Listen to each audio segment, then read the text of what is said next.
In 2019 het ons hierdie 15 kilogram kennisgewingbord. Dit hang van 'n dak af aan 'n toutjie en daar's 'n krag F wat dit na links trek.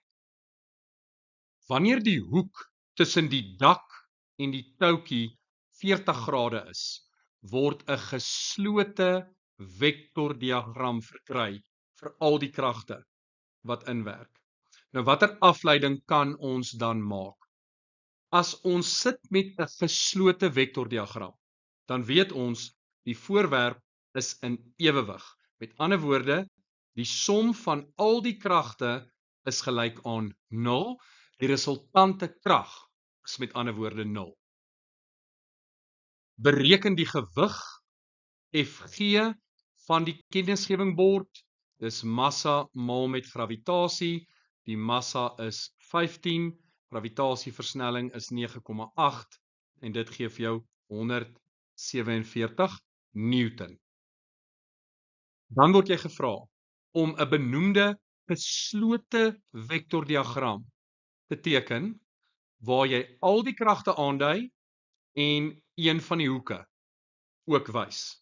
So daar is die spanning skuins opwaarts, daar is die gewig afwaarts en dan die krag na links.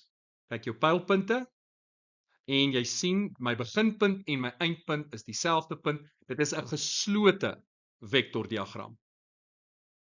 En soos jy kan sien, ek het daai geslote vektordiagram net uitmekaar uitgetrek en wat kry mens dan? Jou klassieke vrye liggaamdiagram. So vanuit 'n vrye liggaamdiagram kan jy jou geslote vektordiagram teken en omgekeerd. So as ons die spanning in die toutjie moet bereken, ons sit met 'n skuinsy en ons het die gewig reeds bereken, so oorstaande skuins. So die sin van 40 grade is oorstaande op skuins. So ons weet met ander woorde dat die spanning is gelyk aan die gewig gedeel deur die sin van 40 grade en dit gee vir ons 228,69 Newton. Laastens sê hulle die grootte van krag F is gelyk aan die grootte van die horisontale komponent van die spanning in die toutjie. Nou vra hulle gee rede waarom hierdie twee kragte volgens Newton se derde wet nie as 'n aksie-reaksiepaar beskou kan word nie. Nou beide daardie kragte werk op dieselfde voorwerp in hierdie geval die 15 kg kennisgewingbord.